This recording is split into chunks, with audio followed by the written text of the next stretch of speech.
சூப்பரா இருக்கு வாங்க மாமா. மாமா சார் இன்னைக்கு இங்க நடந்த கேம் ஷோல நீங்க தான் பெஸ்ட் கப்பல். இந்தாங்க.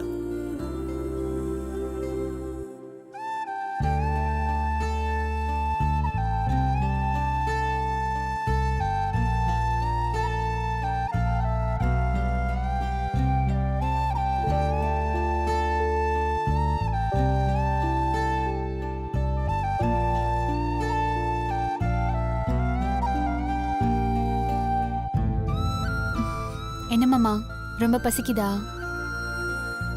மாமா மாமா என்ன என்ன சொன்ன? லேட் ஆனதுக்கு சாரின்னு சொன்னேன். சரி சரி, அதெல்லாம் பரவாயில்ல, நீ உட்காரு சாப்பிடலாம். சொல்லுங்க, நான் அப்புறம் சாப்பிடுறேன். என்ன என்ன சொல்லணும்? இது நீங்க வாங்கி கொடுத்த ட்ரெஸ் தானே? எப்படி இருக்குன்னு நீங்க ஒரு வார்த்தை கூட சொல்லலையே.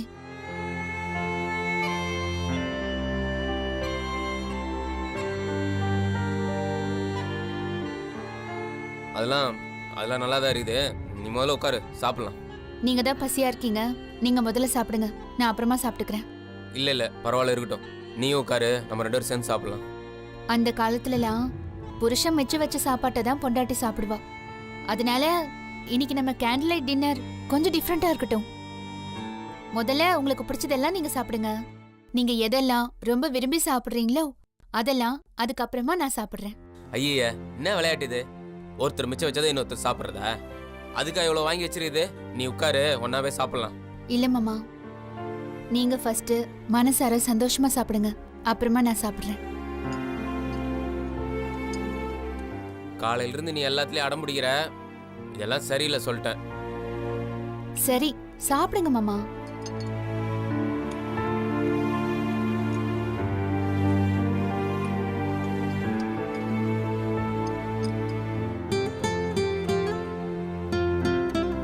போதும் போதும் சாப்பிடுங்க.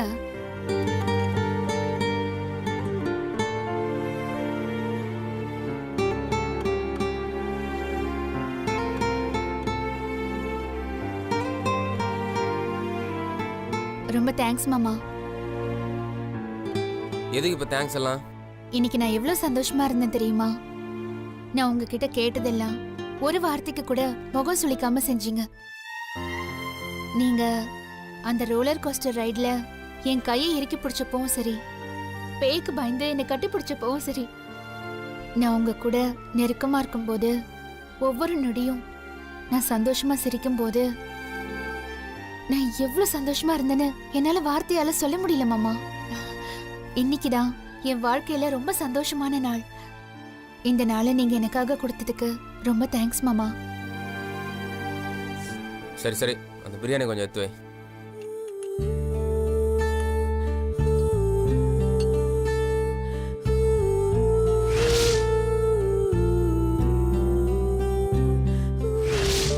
மாமா, நீங்க என்ன தொட்டு தூக்கும் போது எப்படி இருந்துச்சு தெரியுமா? சும்மா கரண்ட் ஷாக் அடிச்ச மாதிரி இருந்துச்சு. மாமா என்னங்க, தண்ணி குடிங்க. குடிங்க மாமா.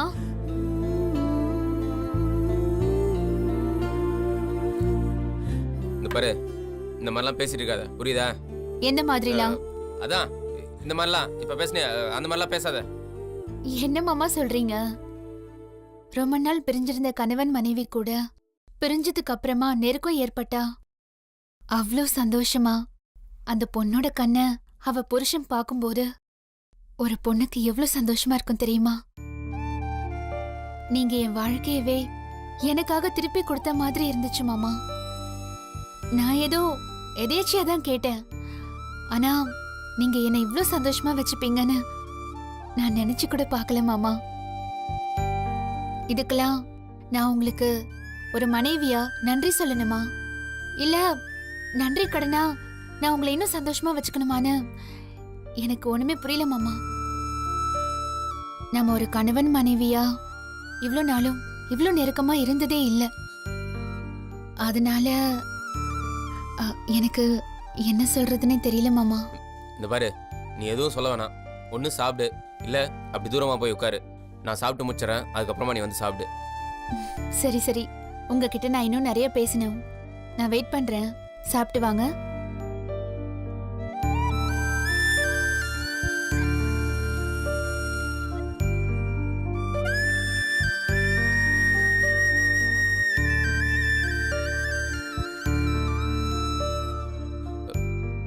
நான் சாப்பிட்டேன், இப்போ நீ போய் சாப்பிடு போ.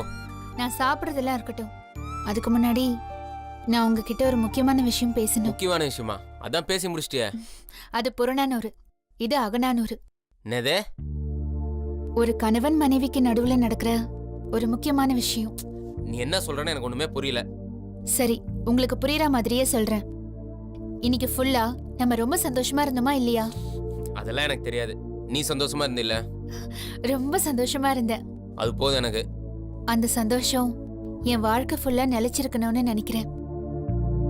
இன்னைக்கு என்னை விட்டு நீங்க எப்படி கொஞ்சம் கூட விலகாம இருந்தீங்களோ அதே மாதிரி வாழ்க்கை ஃபுல்லா உங்களோட நினைவுகளும் என் கூடவே இருக்கணும்னு நினைக்கிறேன். எல்லாரும் லவ் பண்ணி கல்யாணம் பண்ணுவாங்க. ஆனா கல்யாணம் ஆனதுக்கு அப்புறம் என்னோட ஹஸ்பண்டை இவ்ளோ லவ் பண்றதுல எனக்கு ஒன்றும் தப்பா தோணல மாமா. அதனாலதான் சொல்றேன், இனிமே நீங்க என் கூட இருப்பீங்களோ இல்லையோ அது உங்களோட இஷ்டம். ஆனா உங்களோட நினைப்பு என் கூட எப்பவுமே இருக்கணும். இனிமே நானே நினைச்சாலும் இனிமே உங்களை விட்டு ஒரு நிமிஷம் கூட என்னால விலகி இருக்க முடியாது மாமா. இந்த மாதிரி திரும்பவும் நாம அந்யோன்யமா பேசுவோமோ பழகுவோமோ, ஏன் ஒன்னா இருப்போமான்னு கூட எனக்கு தெரியல. திரும்ப திரும்ப இத நான் கேட்கவும் விரும்பல. எக்காரணத்து கொண்டும் நான் இனிமே உங்களை மிஸ் பண்ணவும் விரும்பல. நாம 2 பேரும் ஒன்னா இருக்கிறதுக்கான எல்லா முயற்சியும் நான் எடுத்துட்டேன் மாமா. ஒரே ஒரு முயற்சியை தவிர.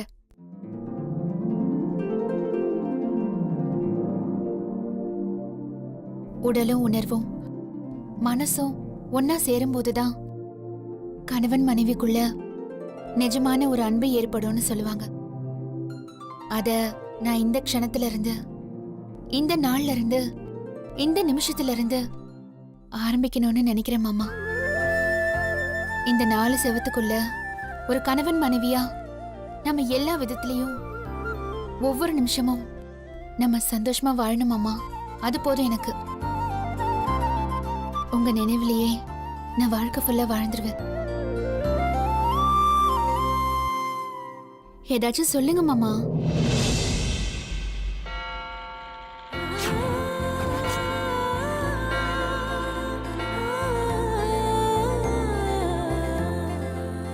இந்த நாள் முடிஞ்சிருச்சு கையில.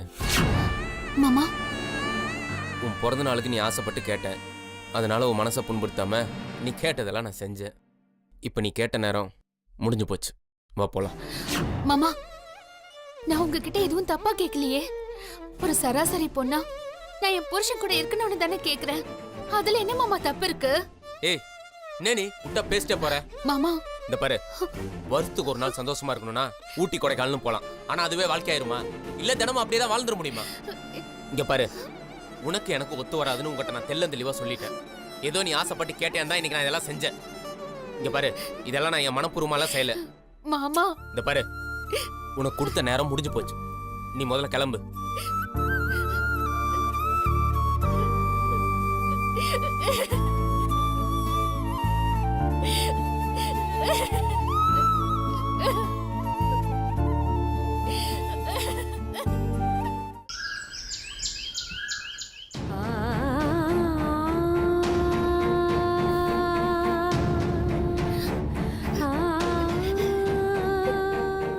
கையில் தயவு செஞ்சு நீ என்கிட்ட எந்த கேள்வியும் கேட்காம அந்த டைவர்ஸ் பேப்பரில் கையெழுத்து போட்டு கொடு.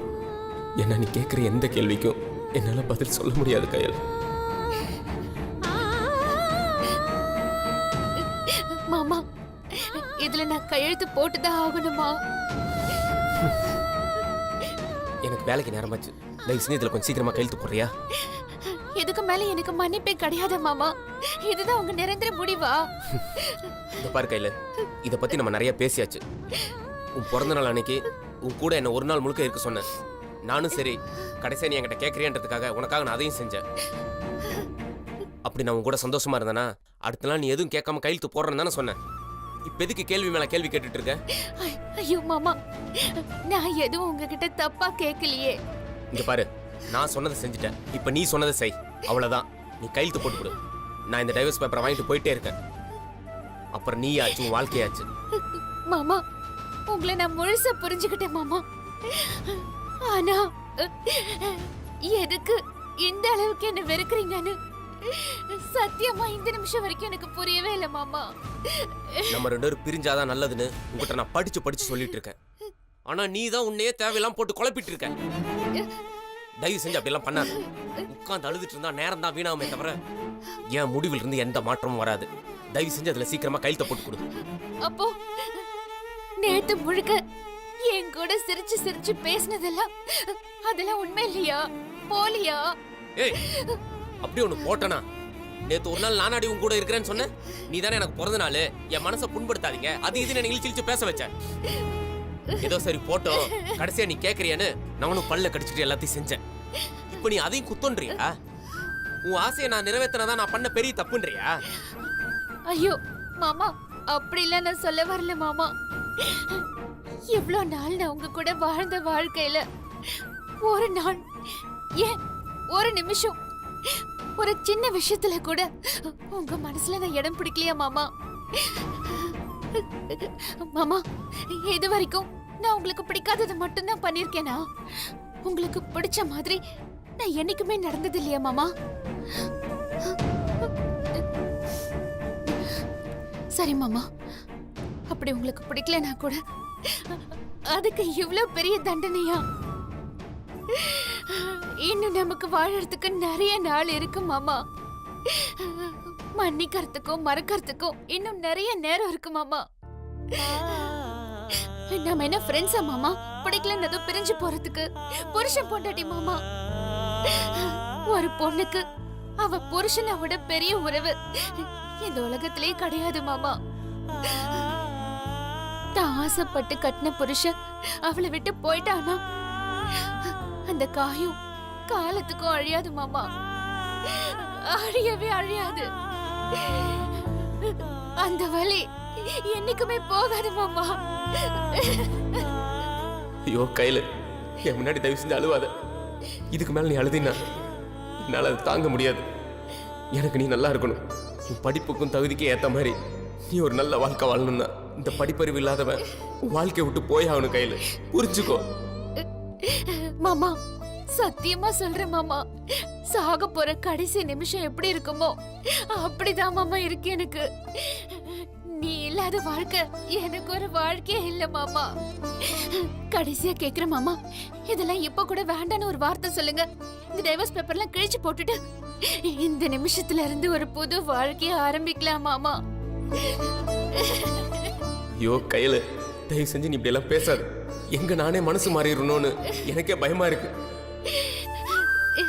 இந்த கையெழுத்தோட என் தலையெழுத்தே மாற போகுது. எதுக்கு மேல நான் எப்படி வாழ போறேன்னு எனக்கே தெரியல மாமா. சொல்லுங்க மாமா, உங்க முடிவுல தான் மாமா என் வாழ்க்கையே இருக்கு. யோசிச்சு சொல்லுங்க மாமா. இதுல யோசிக்கிறதுக்கு என்ன இருக்கு? அதுல நீ கையெழுத்த போடு. இது என்னோட சாவுக்கு நானே கையெழுத்து போடுற மாதிரி. சரி மாமா, நான் போட்டு தரேன்.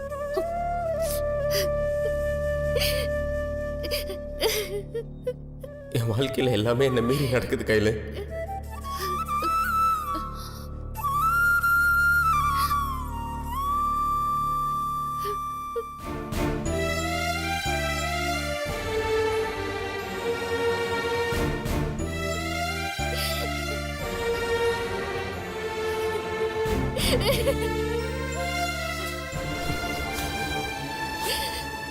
இல்லாம நான் மட்டும் என்ன பண்ண போற கையில? நீ நல்லா வாழணும்னா நான் என்ன வேணாலும் செய்வேன் கையில. என்ன மன்னிச்சிரு, எனக்கு வேற வழி தெரியல.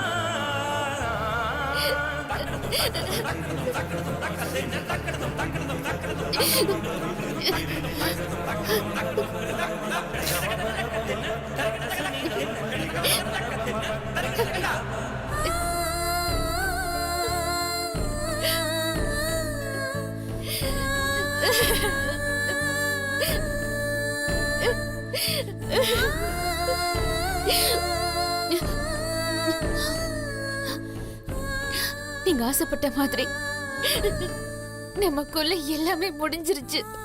மாமா என்னங்க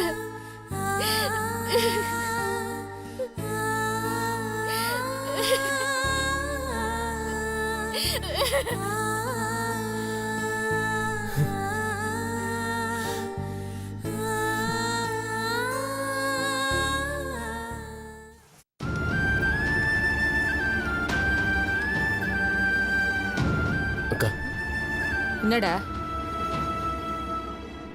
என்ன இது கையில டைவர்ஸ் பேப்பரை வச்சு நிக்கிறான்? கண் கலங்குறான் வேற. இன்னைக்கு கையில கையெழுத்து போட போறான்னு வேற இவன் சொன்னான். கடைசி நேரத்துல அவளும் அழுது இவனும் அழுது எடா குடும்பம் ஏதாவது ஆயிடுச்சோ? இத பாருக்கா. என்னடா அவ கையெழுத்து போட்டாளா இல்லையா? இத பாரு தெரியும்.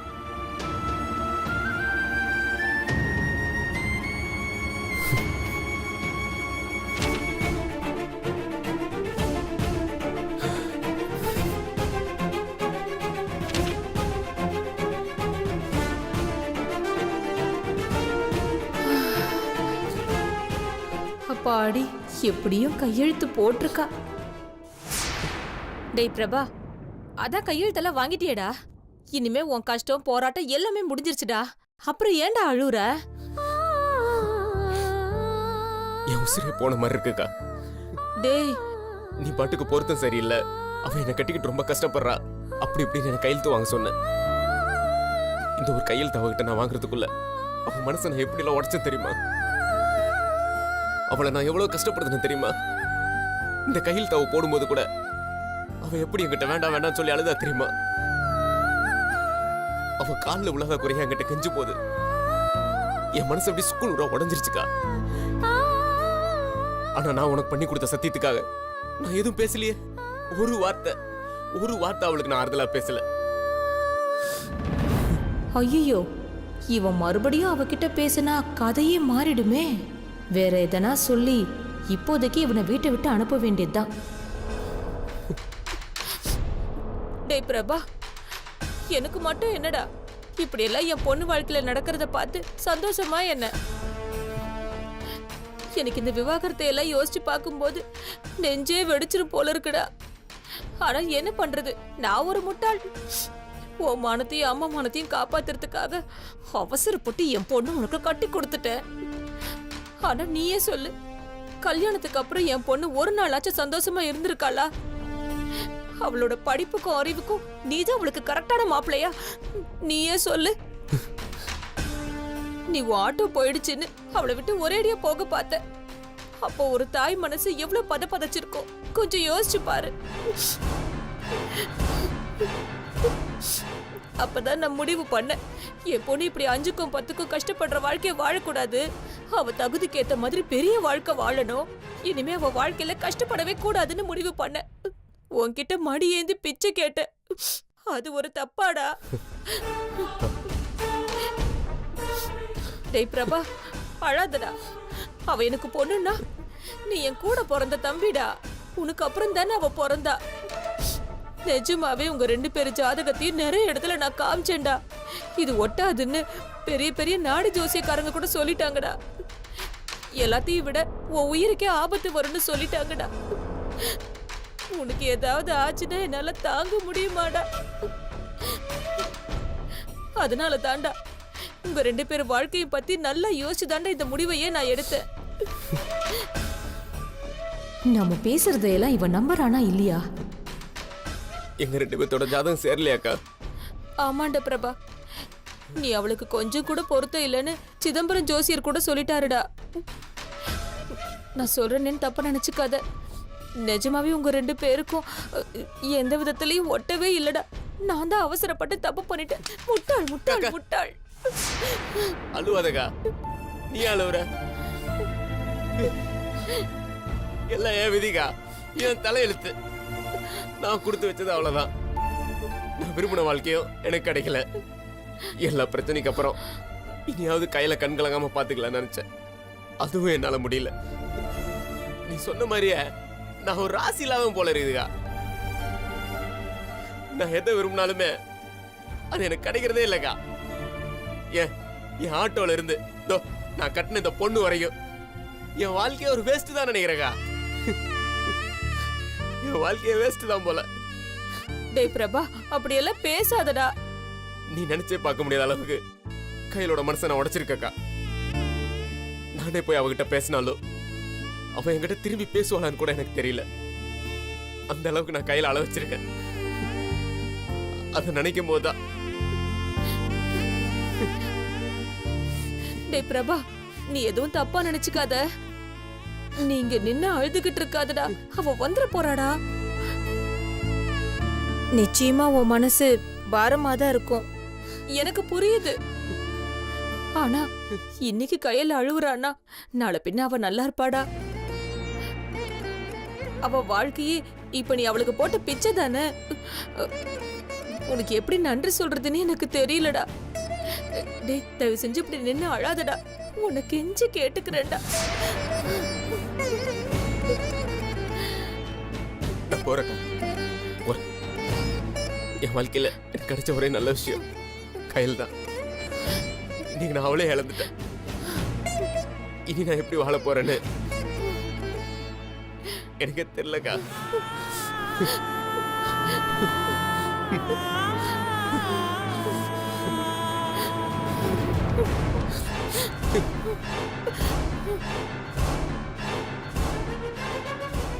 அப்பாடா, போயிட்டான். இப்பதான் எனக்கு நிம்மதியா இருக்கு. இனிமேதான் என் பொண்ணுக்கு ஒரு நல்ல வாழ்க்கை அமைய போகுது.